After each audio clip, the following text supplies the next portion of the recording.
Bismillahirrahmanirrahim. Assalamualaikum warahmatullahi wabarakatuh. Alhamdulillah. Wassalatu wassalamu ala rasulillah wa ala alihi wa sahbihi wa man walah wa ba'd.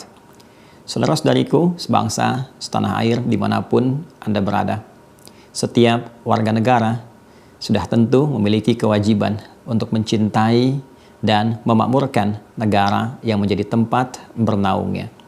Karena itulah kita sebagai warga negara Indonesia yang baik tentu saja mesti mencintai dan wajib memakmurkan tumpah darah kita, tanah air kita sebagai tempat bernaung kita. Cinta ini bisa kita wujudkan dalam bentuk menampilkan segala kontribusi terbaik sesuai dengan aktivitas, passion, bahkan segala profesi yang kita tekuni. Para ekonom tentu diharapkan dapat merangkai kebijakan-kebijakan ekonomi yang membuat perekonomian negara kita kuat, unggul, dan berdaya saing dalam persaingan di tingkat global. Para ahli hukum diharapkan merumuskan berbagai macam keputusan-keputusan hukum, aturan-aturan legal yang kiranya bisa menghasilkan satu tata kelola kehidupan berbangsa, bernegara yang berkeadilan dan melindungi segenap tumpah darah warga negara Indonesia. Pun demikian, para politisi diharapkan mampu menghadirkan stabilitas politik sehingga berkontribusi akan hadirnya stabilitas keamanan dan juga tingkat-tingkat kehidupan sosial. Demikian menjangkau pada praktisi pendidikan yang diharapkan dapat melahirkan satu sistem pendidikan nasional yang mencerdaskan kehidupan bangsa, meningkatkan keimanan, ketakwaan, akhlak mulia, yang dengan itu melahirkan generasi-generasi unggul yang dapat menampilkan ketangguhan bangsa dalam konteks kehidupan global. Untuk itulah kemudian sejak dulu para orang tua kita merumuskan dasar-dasar bernegara, baik berupa dasar negara yang terumuskan dalam Pancasila ataupun juga yang kemudian diturunkan dalam bentuk Undang-Undang Dasar 1945. Semuanya diharapkan dan ditujukan untuk membangun stabilitas kehidupan berbangsa, bernegara, sehingga melahirkan negara yang kuat, warganya yang cerdas, dan mampu bersaing di tingkat yang lebih luas. Dalam konteks ini dan kewajiban yang dimaksudkan, kita akan mencoba juga berkontribusi terkait bidang pendidikan yang saat ini juga banyak dibincangkan terkait peraturan Menteri Pendidikan, Kebudayaan, Riset, dan Teknologi Republik Indonesia nomor 30 tahun 2021 tentang pencegahan dan penanganan kekerasan seksual di lingkungan perguruan tinggi. Tentu saja yang dituangkan ini bila kita melihat kepada judul dan tujuannya yang tercantum dalam tema dimaksud atau peraturan menteri dimaksud sangat baik, sangat bertujuan mulia, dan tentunya esensinya penting kita dukung karena segala bentuk kekerasan, baik kekerasan seksual, verbal, baik di lingkungan perguruan tinggi khususnya ataupun juga dalam konteks kehidupan berbangsa bernegara secara umum, tentunya mesti ada langkah-langkah pencegahan, langkah-langkah untuk menangkal sehingga stabilitas keamanan, kenyamanan dalam kehidupan berbangsa dan bernegara semua dapat terjaga.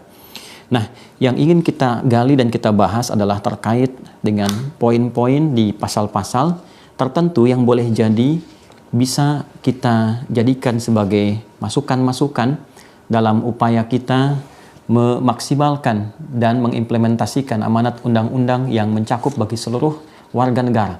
Jadi setiap warga negara bertanggung jawab untuk dapat memberikan masukan-masukan positif karena semua hukum-hukum yang diberlakukan dalam kehidupan berbangsa, bernegara akan mengikat pada setiap warganya.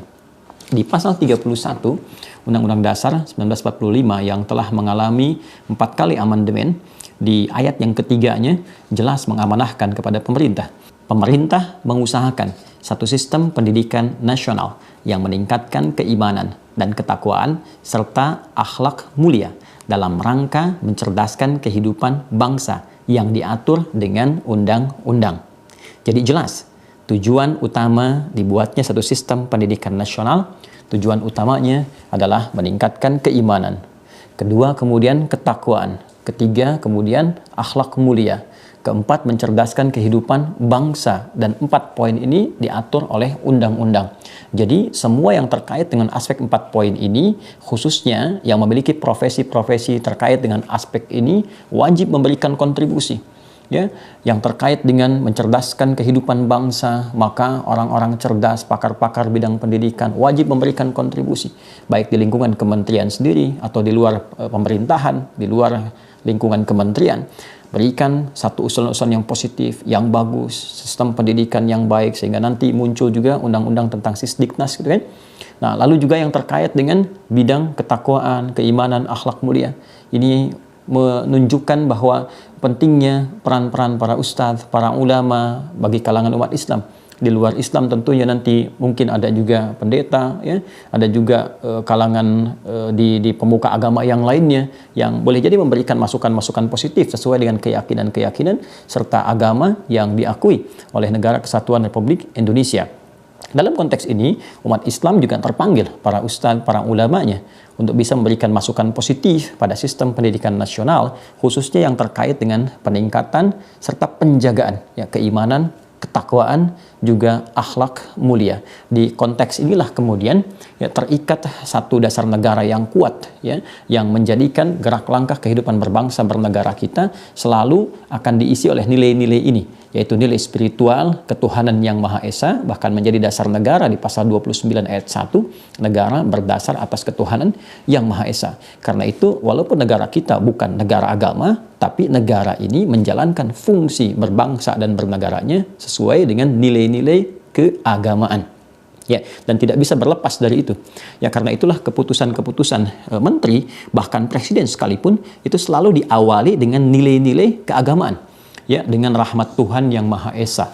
Bahkan di keputusan presiden itu jelas, ya, ada kopnya di atasnya terlihat satu bintang, sila pertama dengan sila yang kelima, ya, menggambarkan yang pertama keputusan yang akan diberikan oleh presiden ini ditetapkan itu tidak boleh bertentangan dengan nilai-nilai ketuhanan. Ya, karena itu memohon dengan rahmat Tuhan yang Maha Esa. Jadi tidak boleh ada keputusan yang bertentangan dengan hukum-hukum ya, keagamaan yang ditetapkan atau nilai-nilai keagamaan yang diakui ya dalam konsensus kebangsaan kita. Kemudian juga harus berkeadilan. Jangan sampai ada satu keputusan yang sekiranya mengecilkan peran-peran yang lain atau meninggikan pihak-pihak yang lainnya. Pun demikian turunan di keputusan menteri juga atau peraturan menteri ini lekat dengan kalimat dengan rahmat Tuhan yang Maha Esa. Ini saya stabilo kuning ya. Ya, dengan rahmat Tuhan yang Maha Esa. Ya, dalam kaitan ini ada satu peraturan menteri yang cukup menarik untuk kita berikan kontribusi, yaitu Peraturan Menteri Pendidikan, Kebudayaan, Riset dan Teknologi Republik Indonesia nomor 30 tahun 2021 tentang pencegahan dan penanganan kekerasan seksual di lingkungan perguruan tinggi. Dan tentunya ini sesuatu yang sangat bagus ya, sangat baik, perlu kita dukung ya terkait dengan esensi peraturan ini, karena segala bentuk kekerasan baik seksual, verbal ataupun yang lainnya tidak boleh muncul terjadi di Negara Kesatuan Republik Indonesia yang sekiranya mengganggu stabilitas dan menghadirkan kekacauan, kegaduhan yang menghambat tujuan-tujuan kita berbangsa dan bernegara. Jadi secara esensi kita mendukung dan dukungan ini kita wujudkan dengan memberikan masukan-masukan terbaik dari pengamatan-pengamatan terhadap peraturan menteri yang tersusun lewat pasal-pasal tertentu yang coba kita akan lihat ya. Ini dimulai dengan kalimat dengan rahmat Tuhan yang Maha Esa. Ya, sekali lagi kalimat ini bukan sekedar dihadirkan tapi juga memberikan sebuah ikatan bahwa semua peraturan-peraturan yang akan disampaikan dalam pasal dan ayat ini ya itu tidak boleh bertentangan dengan nilai-nilai rahmat yang kita harapkan muncul dari Tuhan yang Maha Esa. Bagi umat Islam tentunya bersumber dari Allah Subhanahu wa Ta'ala. Jadi jangan sampai ada satu poin pun di sini yang bertentangan dengan nilai-nilai rahmat, bertentangan dengan kehendak Tuhan, yang tentunya kehendak Tuhan ini akan juga mendapatkan penafsiran sesuai dengan pemeluk agamanya masing-masing, tapi tentunya tidak akan bertentangan dengan hukum negara yang berlaku di Negara Kesatuan Republik Indonesia. Ini ada 35 halaman dan dapat juga Anda download gitu ya. Dapat Anda download di jdih.kemendikbud.go.id. Ini dokumen formal salinan yang kami dapatkan ya. Menteri Pendidikan, Kebudayaan, Riset dan Teknologi Republik Indonesia menimbang A. bahwa setiap warga negara berhak mendapatkan perlindungan dari segala bentuk kekerasan termasuk kekerasan seksual sesuai dengan Pancasila dan Undang-Undang Dasar Negara Republik Indonesia tahun 1945. Poin B, poin C, D dan seterusnya, mengingat ya pasal 17 ayat 3 Undang-Undang Dasar Negara Republik Indonesia tahun 1945, Undang-Undang Nomor 7 tahun 1984 tentang pengesahan konvensi mengenai penghapusan segala bentuk diskriminasi terhadap wanita, dalam kurung Convention on the Elimination of All Forms of Discrimination Against Women, dan seterusnya, ya, Lembaran Negara Republik Indonesia tahun 1999, nomor 165, tambahan Lembaran Negara Republik Indonesia nomor 3886, nomor 3 dan seterusnya sampai dengan nomor 11 memutuskan menetapkan Peraturan Menteri Pendidikan, Kebudayaan, Riset dan Teknologi tentang pencegahan dan penanganan kekerasan seksual di lingkungan perguruan tinggi. Baik, di sini ada bab 1 tentang ketentuan umum, ya, ada pasal 1-nya dalam peraturan menteri ini yang dimaksud dengan, ya, ini menjelaskan dulu, ya, apa yang dimaksud kekerasan seksual, kemudian juga perguruan tinggi apa. Jadi nanti ada istilah-istilah di dalam pasal dan ayat ini yang menghadirkan, ya, istilah-istilah tertentu yang dijelaskan dulu di awal. Di definisinya dijelaskan kekerasan seksual itu apa, nanti kalau disebutkan perguruan tinggi itu apa, gitu kan. Kemudian kalau disebutkan pencegahan maksudnya apa. Dan ini kalimat-kalimat, kata-kata ini akan muncul di dalam jabaran ayat-ayat dan pasal-pasal yang mengatur tentang peraturan menteri dimaksud, ya, tentang pencegahan kekerasan seksual di lingkungan perguruan tinggi. Ya, namun kita bisa beri masukan sebelumnya di pasal 1 ini, ya, di halaman 5. Ini saya sudah berikan stabilo, ya, pada hal-hal yang mungkin saya bisa berikan masukan. Ini halaman 5, pasal 1 ayat 12 dan 13. Ya, di sini ada kalimat begini, korban. Jadi nanti ke bawahnya ada penjelasan tentang korban itu, ya, seperti apa dan turunan-turunan pasalnya. Nah, ini penjelasan dulu definisi korban, ya. Nomor 12 dari pasal 1 halaman 5, korban adalah mahasiswa, pendidik, tenaga kependidikan, warga kampus dan masyarakat umum yang mengalami kekerasan seksual. Jadi saya ini garis bawahi atau saya berikan stabilo, ya. Stabilo bawah nih warna kuning. Saya berikan stabilonya ke masyarakat umum. Ya, pada korban di sini. Nah, nanti di nomor 12, ya, korban adalah mahasiswa, pendidik, tenaga kependidikan, warga kampus dan masyarakat umum yang mengalami kekerasan seksual. Ya, ini nanti boleh jadi ada turunan yang juga saya lihat nanti di yang berikutnya. Mungkin yang dimaksudkan masyarakat umum yang berada di lingkungan perguruan tinggi. Ya, boleh jadi mungkin tafsirannya mungkin sedang berkunjungkah, ada kegiatankah dan sebagainya, ya, tapi dia masuk dalam wilayah korban. Ya, karena kalau cuma masyarakat umum dimasukkan ke sini nanti ini bisa tumpang tindih nih, ya, dengan hukum lain yang umum yang telah mengikat. Kan ada hukum juga pidana yang sudah ada terkait dengan kekerasan seksual, bahkan ada undang-undang pornografi dan sebagainya. Ya, kalau dilibatkan ini untuk apa lagi ada peraturan menteri, kan sudah ada peraturan sebelumnya, gitu, ya. Tapi boleh jadi yang dimaksudkan ini menjangkau, ya, karena ada keterangan setelahnya nanti, ya, menjangkau masyarakat umum yang beraktivitas di lingkungan kampus, ya. Nah, hanya persoalannya begini, persoalannya adalah ketika nomor 13 ini ada terlapor, ya. Jadi ini kan ada korban dan terlapor. Terlapor itu artinya kan yang melakukan kekerasannya, ya. Subjeknya itu yang melakukan kekerasan, itu kan objeknya adalah korbannya. Jadi begitu nanti subjek dilaporkan jadi terlapor, jadi objek, gitu kan. Nah, ini yang kalau kita bolak-balik saja. Tapi kan ini pelaku artinya. Ya, kalau bahasa lainnya kan terlapor itu pelaku, ya, yang diduga melakukan sesuatu, gitu. Ya, kalau nanti naik jadi tersangka kan. Ya, dari mulai kalau saksi dilihat naik kan jadi tersangka misalnya, atau jadi saksi murni, atau nanti ada yang tersangka, kemudian setelah itu nanti terdakwa, terpidana, gitu kan.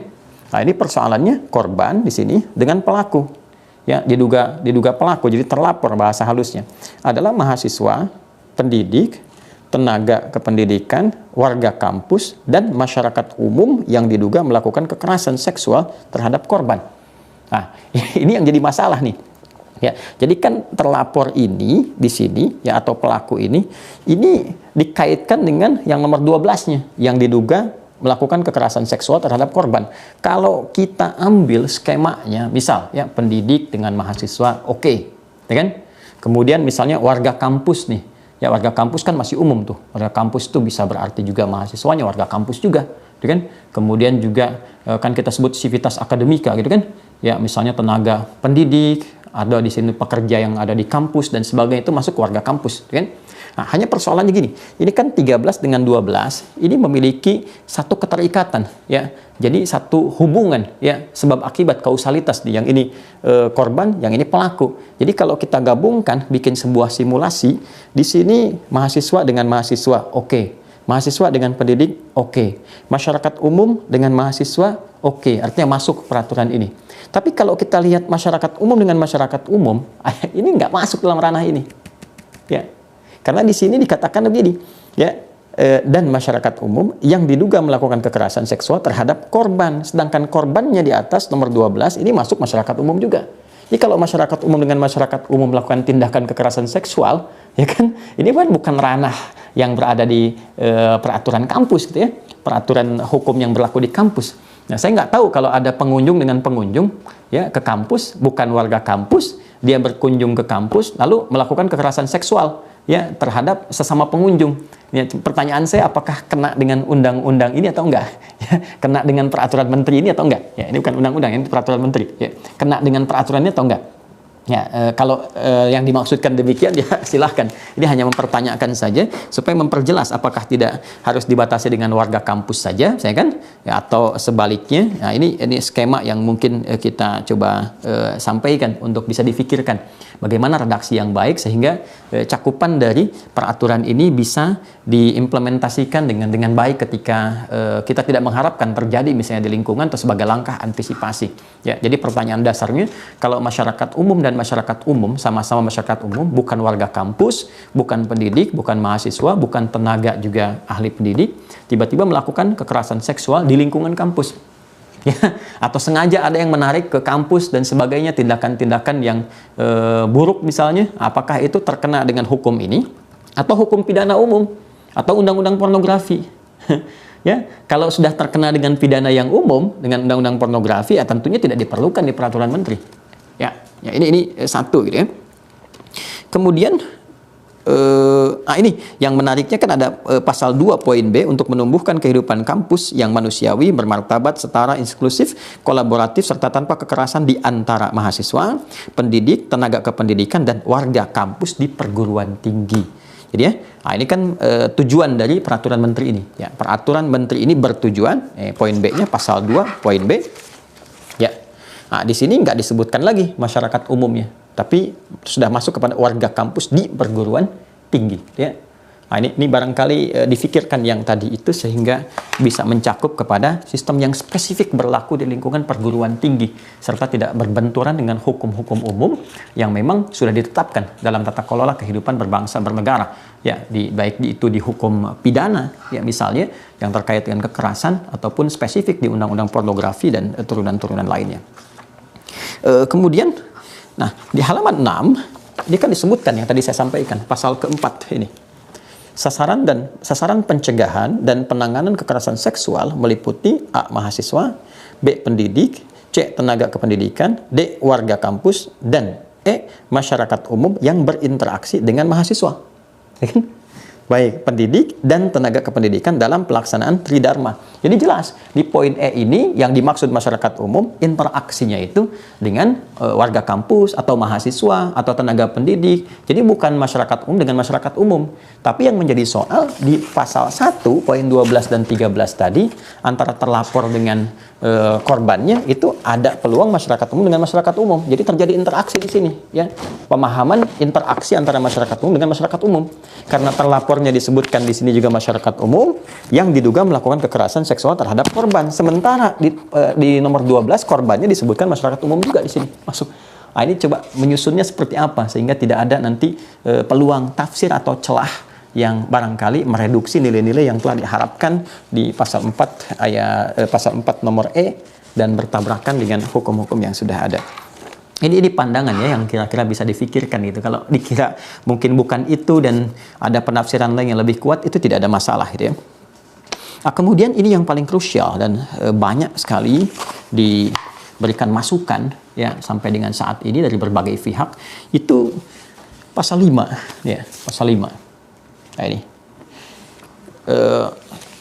satu, kekerasan seksual mencakup tindakan yang dilakukan secara verbal, non fisik, fisik, dan atau melalui teknologi informasi dan komunikasi. Kemudian poin 2-nya ya pasal 5 ayat 2 atau poin 2, kekerasan seksual sebagaimana dimaksud pada ayat 1 yang tadi saya bacakan meliputi A. menyampaikan ujaran yang mendiskriminasi atau melecehkan tampilan fisik, kondisi tubuh, dan atau identitas gender korban. Oke, di sini mungkin tidak terlalu banyak masalah sekalipun ada masukan-masukan apakah jangkauannya ini cukup sampai di sini atau ingin diperluas, itu hal yang sifatnya umum dan tidak ada persoalan gitu ya. Yang B, ini barangkali saya stabilokan juga ini ya. Orange itu berarti di atas kuning ya. Kalau di lalu lintas lampu kuning kan hati-hati dia. Kalau orange itu menjelang ke merah, kalau merah sudah dilarang dia. Nah, kalau orange itu artinya antara hati-hati dan dilarang, ada sesuatu yang penting untuk diberi masukan sehingga tidak masuk kepada aspek yang terlarang gitu. Apa itu? Baik. B, memperlihatkan alat kelaminnya dengan sengaja tanpa persetujuan korban. Nah, ini masalah ini. Ini masalah nih ya. Secara bahasa pun bermasalah ini. Dan rangkaiannya jadi persoalan. Ya. Pertama begini, memperlihatkan alat kelaminnya. Nyaknya ini kembali kemana nih? Tiba-tiba ada kata ganti di sini ya. Nyaknya kembali kemana nih? Ya kan? Oke, mungkin kita gambarkan dengan terlapor lah ya. Terlapor atau pelaku. Dengan sengaja, ya kan? Kalau sampai sini aja nggak ada masalah. Ya, dan saya yakin tidak akan problematik dan tidak akan ada perdebatan di sini. Ya, kalau dicukupkan sampai memperlihatkan alat kelaminnya dengan sengaja, barangkali sampai sini selesai. Nah, cuma ini ada kalimat tanpa persetujuan korban. Ini jadi masalah. Ya, masalahnya apa? Di sini ada dua. Ya, yang pertama adalah gini. Ini kan undang-undang peraturan yang saya maksud. Jadi peraturan yang mengatur tentang pencegahan tindakan kekerasan. Ya. Dan terjadi dari terlapor disebutkan di ayat 13 tadi pasal 1 ya, yaitu pelaku kepada korban. Artinya ketika melakukan sesuatu itu kekerasan dan objeknya menjadi korban. Nah, yang agak aneh itu adalah apakah mungkin ada korban yang setuju terhadap tindakan kekerasan gitu. Ya, ini kan agak-agak menarik ini. Ya, satu sisi kita mengatakan ini korban, dikatakan korban karena dia nggak setuju dengan kekerasan, makanya muncul peraturan ini. Kenapa? Karena ada tindak kekerasan, makanya disebut keras, yang tidak disetujui, sehingga objek yang mengalaminya disebut dengan korban. Jadi kalau korban itu nggak mungkin mengatakan setuju. Kalau korban itu nggak mungkin menghadirkan persetujuan. Kalau sudah setuju, bukan korban namanya. Itu kehendak bersama. Ya, jadi kalau terjadi satu kegiatan seksual misalnya, ya di antara A dengan B, atau terjadi bahkan kita tidak berharap di lingkungan kampus misalnya, ya terjadi dengan persetujuan bersama, itu bukan terlapor dengan korban. Itu bukan tindakan kekerasan. Jadi kalimat ini tidak seharusnya muncul, 3 kata ini ya, tanpa persetujuan korban. Karena kalau sudah setuju, ini bukan korban lagi. Ya. Ya, jadi nggak ada korban setuju terhadap tindakan kekerasan, disebut korban itu karena nggak setuju. Dia korban pencurian, ya karena nggak setuju dicuri. Nah, jadi dia berposisi sebagai korban. Dia korban kekerasan dalam rumah tangga, menjadi korban itu karena nggak setuju dikerasi. Nah, jadi kalau sudah setuju dengan satu tindakan, ya nggak disebut korban lagi. Nah, karena itu ini kalimat yang sangat bertentangan satu dengan yang lainnya. Karena itu, kalaupun dicantumkan, saya mengusulkan cukup sampai di sini saja, sudah. Ya, dan ini tidak akan menghilangkan esensi kekuatan dari peraturan ini. Ya, tetap mulia ini. Tetap mulia, kita dukung, nggak ada masalah gitu kan. Nah, justru kalau ditampilkan jadi problem. Ya, saya ulang ya. Memperlihatkan alat kelaminnya dengan sengaja. Baik ya, ini tindakan kekerasan. Tapi kalau diteruskan tanpa persetujuan korban, terus saya tanya, apakah ada korban yang setuju diperlihatkan alat kelamin kepadanya gitu kan? Nah, itu kan dikatakan sebagai tindakan kekerasan, tapi sisi lain juga menghadirkan sebuah prasyarat. Ya, kalau nggak disetujui, ya kalau disetujui ngapain bikin peraturan gitu? Itu bukan termasuk kekerasan dalam tanda petik, walaupun dipersoalkan dalam aspek yang lain. Ya, jelas ya saya kira. Nah, itu satu. Yang kedua, ini membuka peluang, ya, seperti diberikan masukan, ya, juga disampaikan saran-saran dari berbagai pihak, baik itu individual ataupun juga level ormas-ormas yang tentunya kapabel di bidangnya masing-masing, ya, bahwa ini membuka peluang pintu hubungan bebas yang tidak dikehendaki.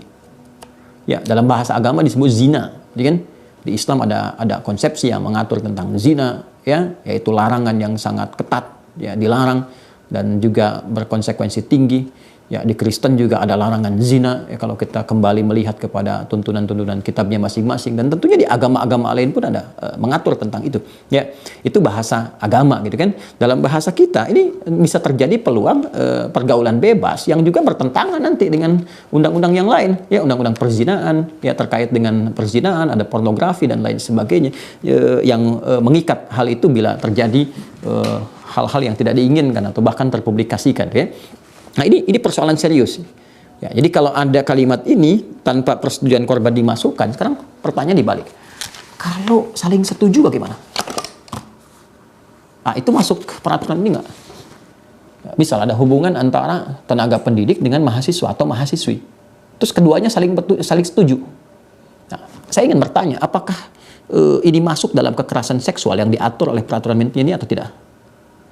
Oke, jawabannya pasti tidak, ya kan? Karena nggak ada tindakan kekerasan.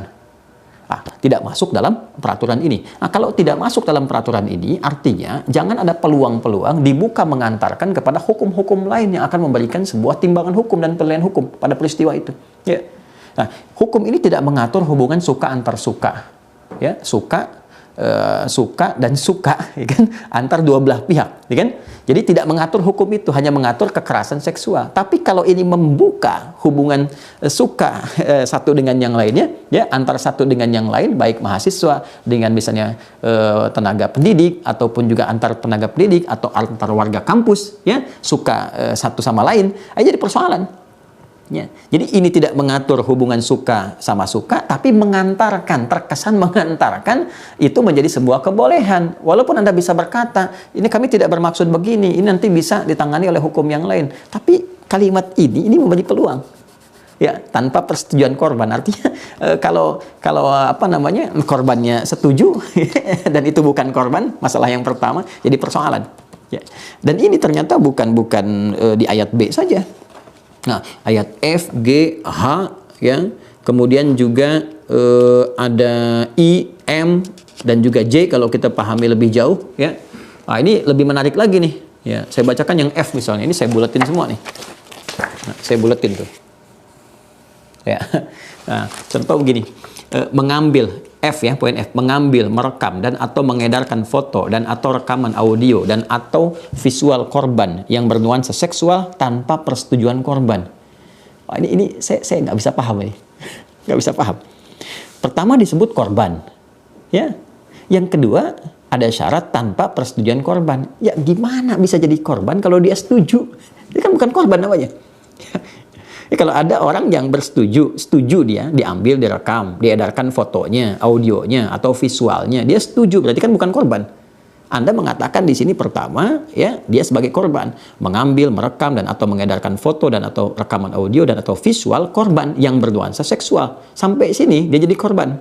Tapi ada tambahan kalimat tanpa persetujuan korban. Ya, jadi rancu.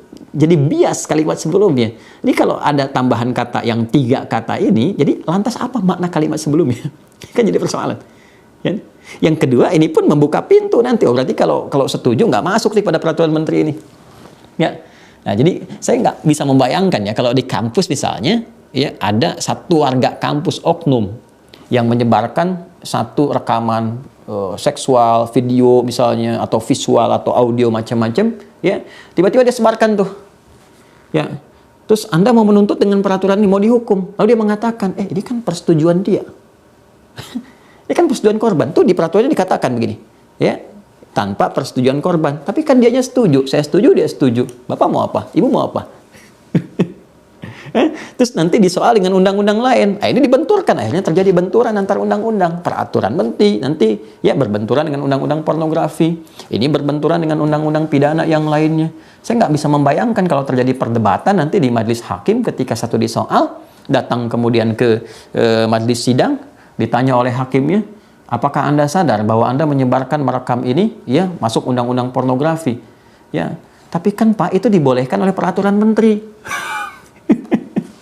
Terus dia bawa ini misalnya, nih Pak, saya bawa nih peraturan menteri nomor 30 tahun 2021. Ya, di sini kan tanpa persetujuan korban. Sekarang dianya setuju, Pak. Dasar saya yang ini. Bisa nggak kebayang bagaimana nanti ada satu benturan antara satu peraturan dengan aturan tata hukum yang lainnya.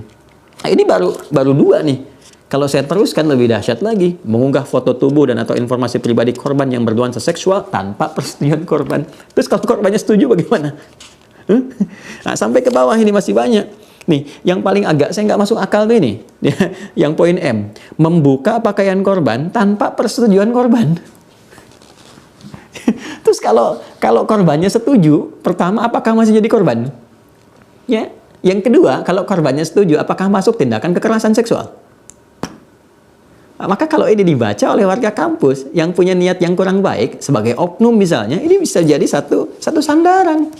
Ya, terjadi hubungan di kampus yang tidak dibenarkan misalnya. Terus ketahuan, security datang, ketahuan, ditegur. Apa yang kalian sedang lakukan? Ini kami mengamalkan Undang-Undang Nomor 30 Tahun 2021. Ya, ini kan korbannya setuju. Kalau ada yang liar, Anda bisa berkata, nggak begitu pemahamannya. Nah, supaya tidak rancu, lebih baik 3 kata ini hilangkan aja. Ya, hilangkan aja. Jadi nggak ada debat lagi di sini. Selesai dan semua akan saling mendukung. Ya, memang di bagian ketiganya pasal 5 ini, di bagian ketiganya ayat 3-nya, persetujuan korban sebagaimana dimaksud pada ayat 2, huruf B, F, G, huruf H, huruf I dan huruf M tadi yang saya sampaikan, dianggap tidak sah dalam hal korban. Ini lebih agak saya bingung lagi. Ya, jadi gini, di ayat 3 ini halaman 8. Ya, ini saya lingkari. Persetujuan korban sebagaimana dimaksud pada ayat 2, huruf B, huruf F, huruf G, huruf H, huruf I dan huruf M. Yang tadi telah saya sampaikan kepada Anda semua. Ya, bahkan di huruf M tadi saya juga coba uraikan kembali. Ini dianggap tidak sah dalam hal korban. Jadi semua ini nggak sah nih. Ya, nggak dianggap ya. Ketika korbannya A, memiliki usia belum dewasa sesuai dengan ketentuan peraturan perundang-undangan. Gimana ya cara memahaminya nih? Jadi yang tadi itu, ya, itu dianggap tidak sah. Ya, jadi kalau korbannya setuju, ya kan tadi kan ini ada kalimat tanpa persetujuan korban, ya kan? Jadi kalau korbannya setuju, ini pasal ayat 3 ini sekaligus mengonfirmasi ini. Ini mengonfirmasi bahwa ini punya satu penilaian khusus nih, punya pengertian khusus. Jadi tanpa persetujuan korban ini kalau kita pahamkan dengan ayat 3-nya ini artinya kalau setuju korbannya gugur nih. Semua yang disebutkan ini. Ya, kenapa? Karena ayat 3 ini mengatakan bahwa persetujuan korban sebagaimana dimaksud pada ayat 2, huruf B, huruf F, huruf G, huruf H, huruf I dan huruf M dianggap tidak sah. Dalam hal korban, ini persetujuan dia dianggap nggak sah nih ya. Sampai sini aja, ini kalau dihubungkan ke sini artinya kalau dia setuju itu sah. Itu sah tuh. Itu sah. Jadi kalau saya bacakan misalnya ya, menyentuh, yang I ini, menyentuh, mengusap, meraba, memegang, memeluk, mencium dan atau menggosokkan bagian tubuhnya pada tubuh korban tanpa persetujuan korban. Itu poin I ini. Ayat 2, pasal 5 ayat 2, ya. Tanpa persetujuan korban. Jadi di poin 3 dikonfirmasi nih.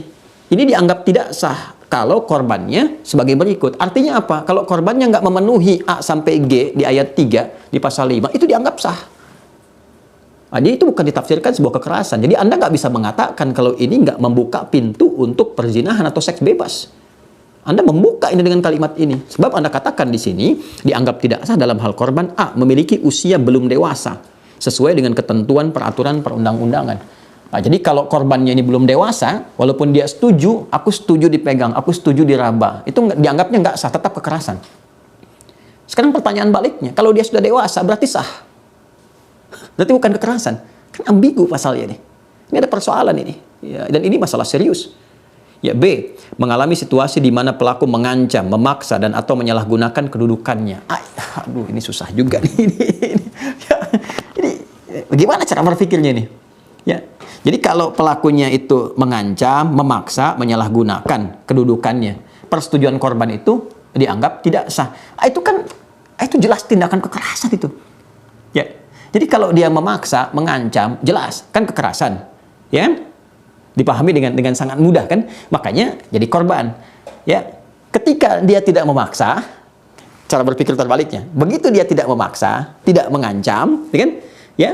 Kemudian atau menyalahgunakan kedudukan. Dia punya kedudukan nih, ya, dia tidak mengancam, dia tidak memaksa kepada mahasiswi. Lantas objeknya pun tidak merasa keberatan, ya. Itu diartikan dalam ayat 3 ini itu dianggap sah berarti. Ya, karena ketika memaksa, mengancam, itu baru dianggap tidak sah. Jadi pengertian terbaliknya, kalau nggak ngancam, kemudian nggak maksa, berarti sah hubungannya. Karena ada persetujuan korban di situ. Ya.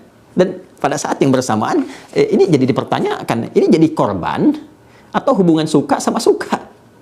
Ya, jadi kalau hubungan suka sama suka, kemudian muncul poin-poin ini, berarti secara tidak langsung ini mengatur hubungan suka sama suka, ya, yang melegalkan seks bebas pada akhirnya. Ya, jadi ayat 3 ini mengonfirmasi ini, mengalami kondisi di bawah pengaruh obat-obatan, alkohol dan atau narkoba, ya, maka kata persetujuan korban itu nggak berlaku. D, mengalami sakit tidak sadar atau tertidur, maka ini tidak berlaku. Jadi kalau korbannya diberikan obat tidur, sakit, terjadi hubungan, itu masuk dalam kekerasan. Terus kalau dia nggak tertidur, nggak kena obat tidur, nggak sakit, nggak terjadi hubungan, terus dia setuju, jadi masalah nggak? Oke? Baik. E, mengalami kondisi fisik dan atau psikologis yang rentan. F, mengalami kelumpuhan sementara, tonic immobility, dan atau mengalami kondisi terguncang, ada gangguan mental dan sebagainya, sehingga ada satu pihak memanfaatkan, kemudian terjadi hubungan. Nah, itu masuk definisi bahwa atas persetujuan korban itu tidak sah.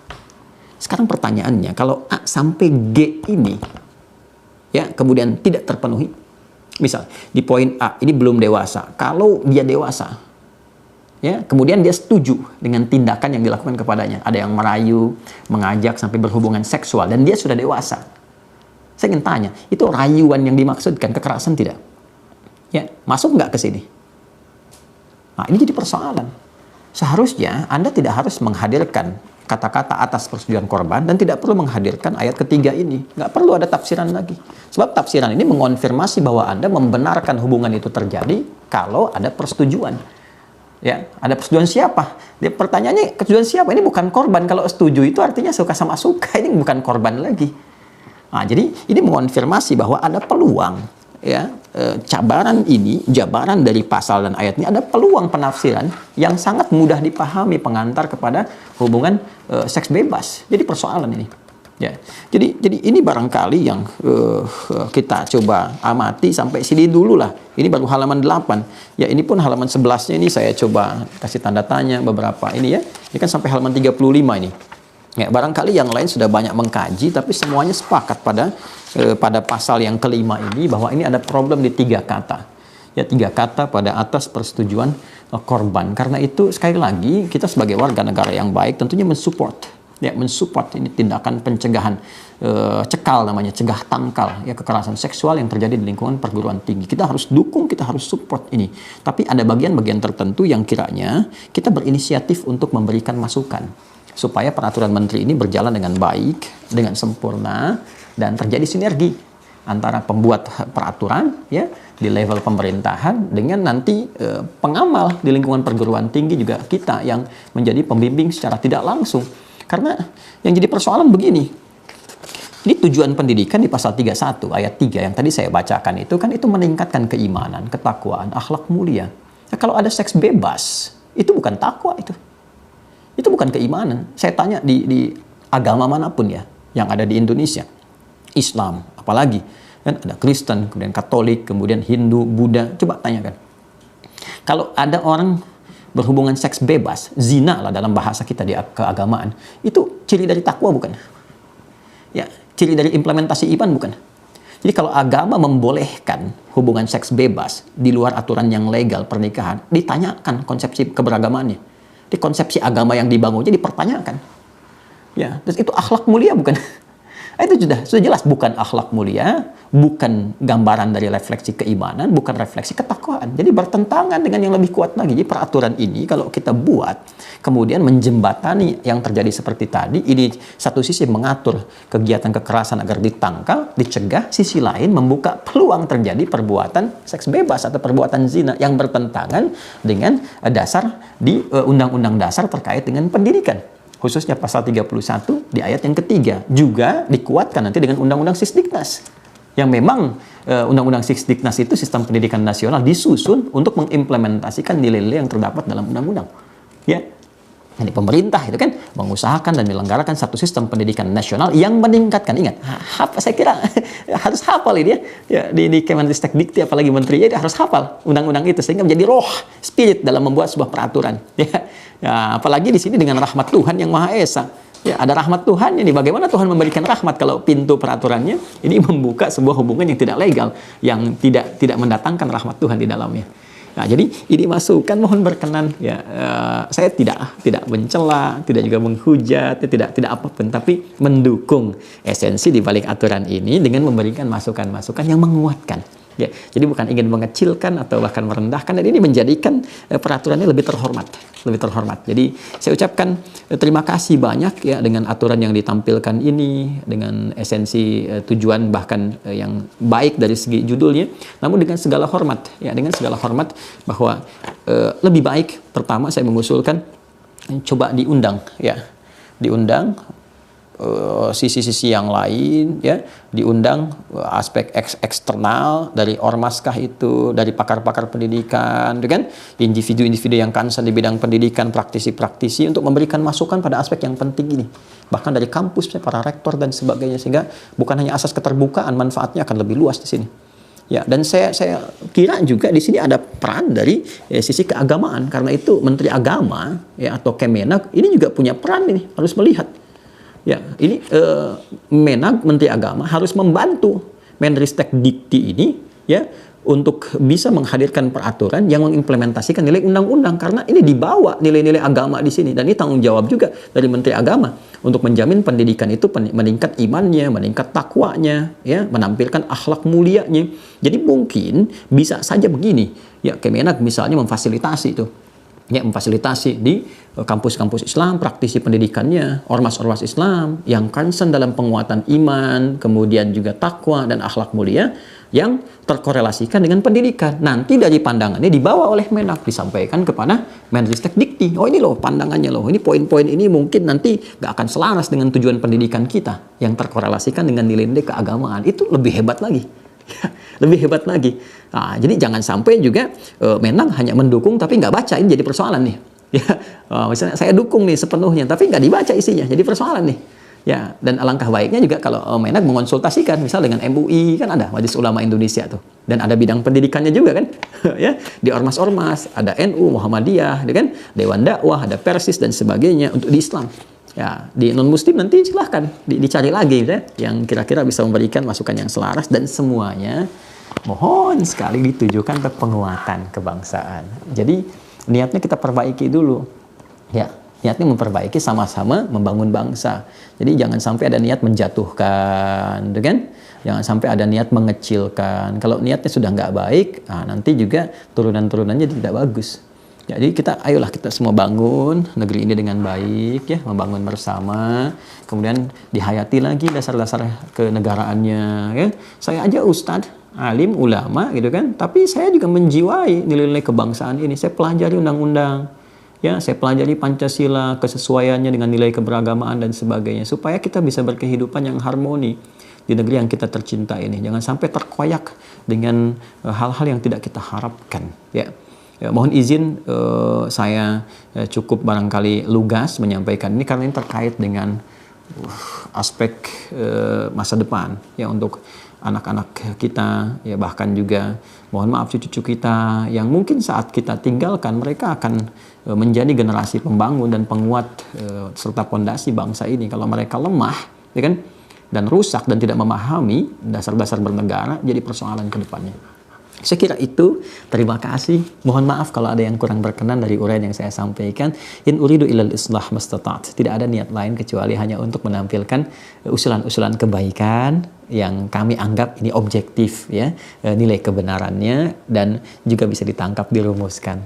Mohon kalau ada kata yang kurang tepat, kalau salah ucap ya, kalau terkesan atau ada makna yang tertangkap kurang baik, tidak kami maksudkan demikian. Saya mohon maaf sebelumnya dan terima kasih. Saya turut mendoakan semoga semua stakeholder yang terkait dengan niat-niat baik ini disehatkan, dibimbing oleh Allah dan juga mendapatkan kelancaran ya. Demikian saya kira. Terima kasih. Subhanakallahumma bihamdika asyhadu an la ilaha illa anta astaghfiruka wa atubu ilaik. Assalamualaikum warahmatullahi wabarakatuh.